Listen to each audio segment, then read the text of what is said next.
The New England Patriots select Drake Maye, quarterback, North Carolina. Everyone said the dynasty was over, that the New England Patriots had finally run out of answers. Another failed rebuild, another young quarterback supposedly headed for the wasted potential pile, and another former player turned coach trying and failing as so to recreate something people swore could only happen once. The Patriots were supposed to flash here and there, steal a couple of wins, and fade back into the shadows without making noise. But what if that wasn't the story at all? What if the collapse was the point? The moment that stripped away everything safe, everything conservative, everything predictable about this franchise.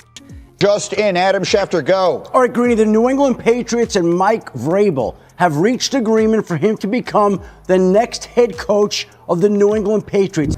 Because right now, heading towards Super Bowl LX with a fearless young quarterback and a head coach who refuses to tiptoe through games, the Patriots aren't chasing ghosts from their past. They're building something far more dangerous, and the wildest part is this. The rest of the league is only now realizing what's coming. To understand how they got here, you have to rewind to when things were at their absolute worst. Back to 2023, a season so brutal that even longtime fans couldn't sugarcoat it. The Patriots weren't just bad that year.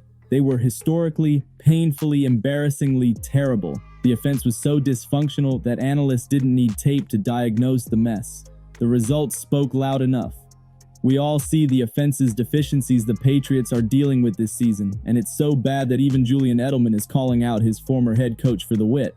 It was one of the best turnarounds in sports from where the Patriots were last year, then going out and getting Mike Vrabel as their head coach, and then having this turnaround and now going to the Super Bowl. Pats Nation, we're going back to the Super Bowl, baby. That's what I'm talking about. When Julian Edelman publicly called out his own old coach, you knew the situation had hit rock bottom. The 2023 season was supposed to be a clean slate. Bill Belichick was still in command. Mac Jones was entering his third season as the starting quarterback. And the hope was simple. Maybe this was the year everything finally clicked. Maybe the slow rebuild would turn into actual progress. Instead, the Patriots went 4-13 and looked completely lost doing it. They weren't competitive. They were collapsing in real time. At one point, they were outscored 72-3 over a two-game stretch, the kind of stat line that doesn't just sting. It becomes a headline people screenshot for months. That wasn't just losing.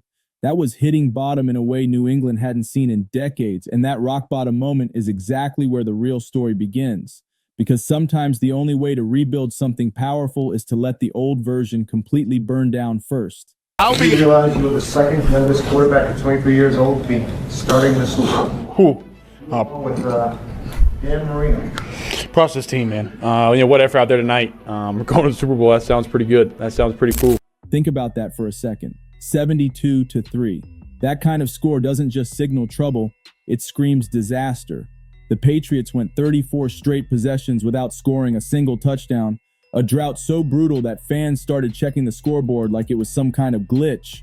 Mac Jones got benched multiple times, the offensive line couldn't protect anybody, receivers couldn't separate, and the play calling was so chaotic that people were asking, was this actually the worst Patriots team ever assembled? And honestly, there was a real case for it. This wasn't a rebuilding year. This was a full-blown organizational meltdown.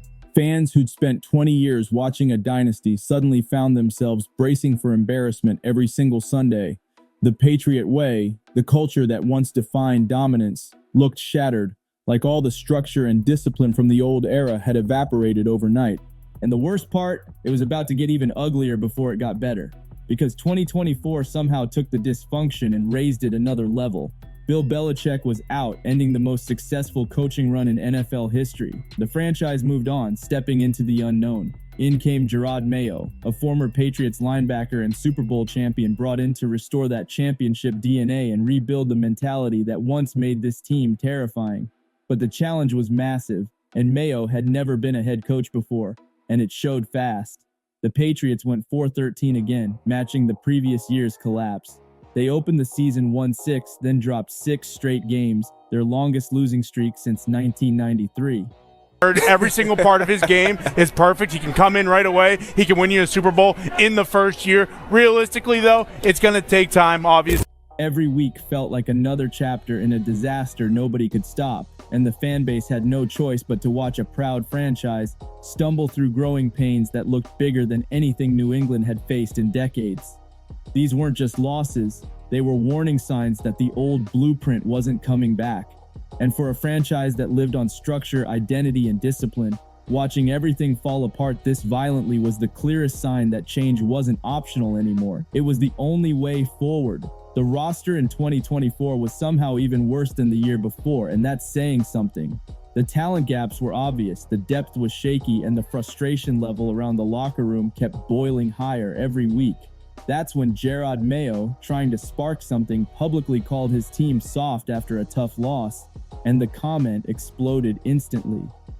That comment was unbelievable for him to say it the way he did. He's the head coach of the team. What's he talking about? What is he talking about? The media tore into him. Players were frustrated, and fans started demanding change right in the middle of the season. By December, the crowds in Foxborough were noticeably lighter because people just didn't want to sit through the collapse anymore. The energy was gone, the belief was gone, and the team's identity had completely evaporated. This wasn't just bad football, this was a franchise drifting with no direction and no heartbeat. And when the season finally ended with another 4-13 finish in early January 2025, the organization made the call it could no longer avoid. Maye was let go.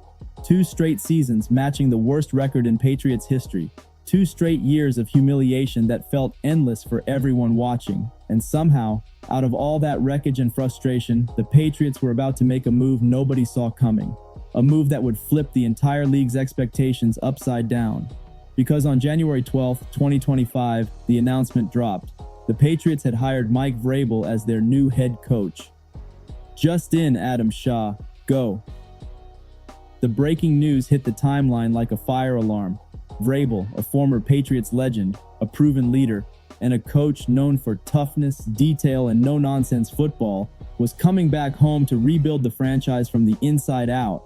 And just like that, the entire conversation around New England shifted, because this wasn't a bandage, this was a real reset. The kind of move that told the league the Patriots were done being a punchline and ready to start swinging back. All right, Greeny, the New England Patriots and Mike Vrabel have reached agreement for him to become the next head coach of the New England Patriots. And the moment that broke, something instantly felt different. Vrabel wasn't some outsider trying to decode the Patriot way. He was the Patriot way. He spent 8 seasons in Foxborough playing linebacker, won 3 Super Bowls, and got inducted into the Patriots Hall of Fame in 2023. He knew what winning in Foxborough required because he'd lived it on the field, not studied it from the outside. But here's what made Vrabel truly dangerous. He wasn't trying to be Bill Belichick 2.0! He brought his own style, built over 6 seasons coaching the Tennessee Titans where he went 54-45, made the playoffs 3 times, reached an AFC championship, and won NFL Coach of the Year in 2021. Vrabel built teams that punched above their talent level, understood modern offense, and wasn't scared to get aggressive when the moment demanded it. And when he took the job, he said the quiet part out loud.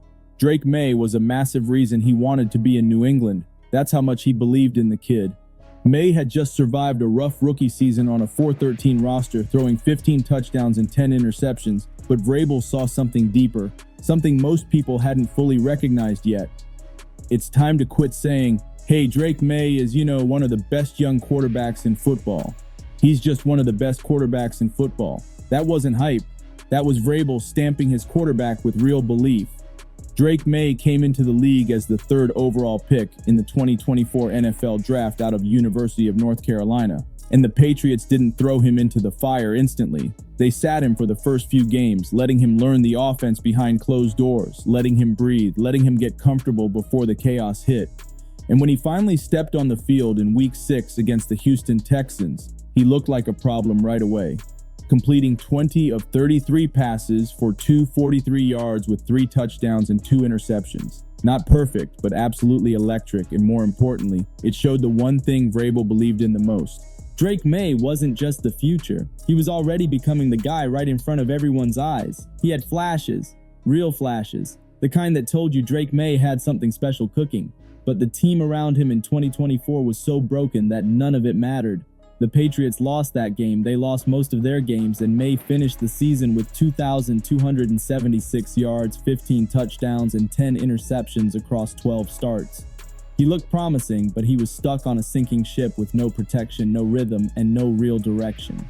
Then everything changed the moment Mike Vrabel walked through the door. He brought back Josh McDaniels as offensive coordinator, and together they rebuilt the entire offense around Maye's strengths. Not around fear, not around survival, but around what he could truly do when unleashed. They simplified the playbook. They gave Maye easy throws early in games to build momentum. And once he found that rhythm, they let him fire downfield and rip defenses apart. No more scared football, no more training wheels, no more manage the game nonsense. This was a quarterback stepping into his real form, and defenses started feeling it fast. By week 5 of the 2025 season against the Buffalo Bills, Maye completed 22 of 30 passes for 273 yards and led a cold-blooded 37-yard game-winning drive in the final minutes to set up a 52-yard field goal with 15 seconds left. The Patriots won 23-20. And just like that, the league woke up. This wasn't the same rookie who got swallowed by a 4-13 roster. This was a quarterback playing fearless, thriving under pressure, and acting like every snap was an opportunity to take something from the defense instead of waiting for the game to come to him. But Maye's evolution was only half the story, because while the offense was finding its heartbeat, the defense was turning into something absolutely terrifying. The Patriots are extremely physical. I mean, just like the Houston Texans, they were hitting out there. And of course, they made CJ Stroud feel uncomfortable without Nico Collins. I think that was a great advantage for the Patriots as well on their defense, right? And they kind of weathered the storm. That was the vibe. Physical, violent, smothering football. When Vrabel came back to New England, he didn't just bring energy. He brought his defensive philosophy. Aggressive looks, blitz-heavy pressure, and schemes designed to make quarterbacks feel uncomfortable from the first snap. He hired Terrell Williams as defensive coordinator, someone who knew Vrabel's identity from their time together with the Tennessee Titans and understood exactly how to build a defense that plays on the edge. But then the unexpected hit. Williams was diagnosed with prostate cancer before the 2025 season and had to step away from calling plays. It was a heavy moment for the staff, but the defensive system didn't collapse because Vrabel had built a structure that could survive turbulence. The play calling duties shifted to another coach on staff who understood Vrabel's blueprint inside and out, someone who knew how to keep the pressure high, disguise coverages, and keep the identity intact even under fire. And the result? A Patriots defense that didn't just hit, they hunted. They made elite quarterbacks uncomfortable, forced bad decisions, and kept the offense in games long enough for Maye to grow into a closer. The energy flipped, the culture flipped, and by midseason, you could feel something brewing. Something New England hadn't felt in years, and the results hit immediately. The New England Patriots defense went from one of the worst groups in football in 2024 to allowing just 18.8 points per game in 2025, the fourth best mark in the entire NFL. That wasn't luck, that was structure, identity, and a head coach who brought a system with teeth. Mike Vrabel made smart personnel additions all offseason, bringing in players who fit his aggressive hunt-first style. He rebuilt the defensive front, tightened the communication across the linebackers, and taught the whole unit how to attack instead of react. And by the time the playoffs arrived, this defense wasn't just good, it was flat out scary. In the wildcard round against the Los Angeles Chargers, the Patriots held Justin Herbert and one of the league's most explosive offenses to just 3 points. 3. They sacked Herbert 5 times, blitzed from every angle, disguised coverages, and forced him to fight for every blade of grass on the field. Final score, 16-3, total domination. Then came the divisional round against the Houston Texans, and the Patriots straight up embarrassed them. The defense was flying all over the field, hitting everything that moved, playing with a violent edge New England hadn't shown in years. This wasn't the calm, methodical, grinded-out style from the old Brady-Belichick era. This was faster, meaner, more chaotic football, and it was working like a charm. But here's the twist that makes this Patriots team truly unpredictable. They don't play like a team trying to protect a legacy. They play like a group with absolutely nothing to lose, and that's exactly why they're so dangerous right now. Dynasties are predictable. You know the blueprint, you know the style, you know what's coming before the snap. But this version of the Patriots, nobody knows their ceiling yet, not even them. They've got a fearless young quarterback who keeps leveling up every week, a defensive-minded head coach who refuses to play safe, and a whole roster carrying a chip the size of Massachusetts after years of being dismissed and embarrassed. The collapse wasn't the ending, it was the setup. It stripped away everything comfortable, everything conservative, everything predictable.